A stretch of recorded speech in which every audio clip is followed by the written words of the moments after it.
అన్యాయమను Owaisi fire. మరి అదేవిధంగా ఒక్క దెబ్బకు 48 మందిని లేపేశామని ట్రంప్ సంచలన ప్రకటన అయితే చేశారు. అదేవిధంగా ఇరాన్ తాత్కాలిక సుప్రీం లీడర్గా అయతొల్లా అరాఫీ కూడా ఆయన తాత్కాలిక లీడర్గా తీసుకున్నారని కూడా ప్రచురించారు. ఇక గల్ఫ్ దేశాల ఉద్రిక్తతలు అప్రమత్తంగా ఉండాలని సీఎం రేవంత్ సూచన. గల్ఫ్ దేశాల్లో నెలకొన్న ఉద్రిక్త పరిస్థితుల గురించి అందరూ కూడా అప్రమత్తంగా ఉండాలని సీఎం రేవంత్ అయితే ప్రచురించారు. ముందుగా మనం ఒకసారి ఒక్క దెబ్బకు 48 మందిని లేపేశాం ట్రంప్ సంచలనమైన ప్రకటన చేశారు. ఒక్క దెబ్బకు 48 మంది ఇరాన్ అగ్రనేతను లేపేశాము, ఇది మాకు అద్భుత విజయం అంటూ అమెరికా అధ్యక్షుడు డొనాల్డ్ ట్రంప్ తాజాగా ప్రకటించారు. మధ్యప్రాచ్యంలో ఉద్రిక్తతలు తారస్థాయికి చేరాయి. మార్చి 1 నాటికి పరిస్థితి చేజారిపోయి పూర్తిస్థాయి యుద్ధ వాతావరణం నెలకొంది.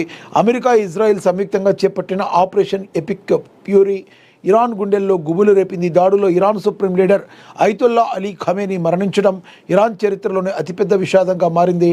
టెహ్రాన్ నడిబొడ్డున అమెరికా, ఇజ్రాయెల్ దళాలు విరుచుకుపడ్డాయి. దాదాపుగా 1200కు పైగా బాంబులు, ఆయుధ సామాగ్రితో ఇరాన్పై దాడి చేశాయి. ఈ విధ్వంసంలో ఇరాన్ అగ్రనాయకత్వం కుప్పకూలింది. ట్రంప్ చేసిన వ్యాఖ్యలు ఈ దాడి తీవ్రతను కళ్లకు కడుతున్నాయి.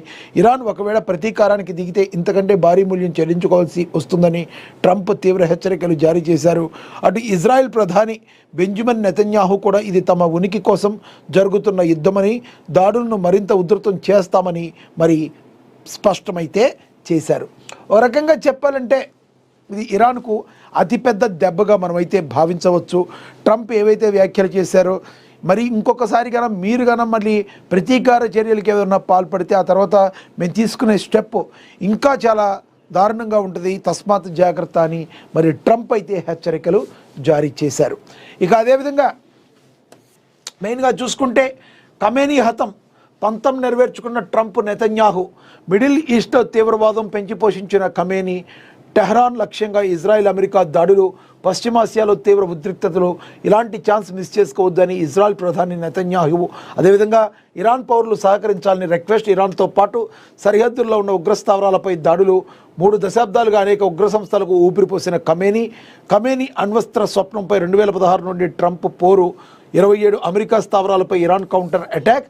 ఇక ఖమేనీది దారుణ హత్య రష్యా అధ్యక్షుడు పుతిన్ వెల్లడించారు.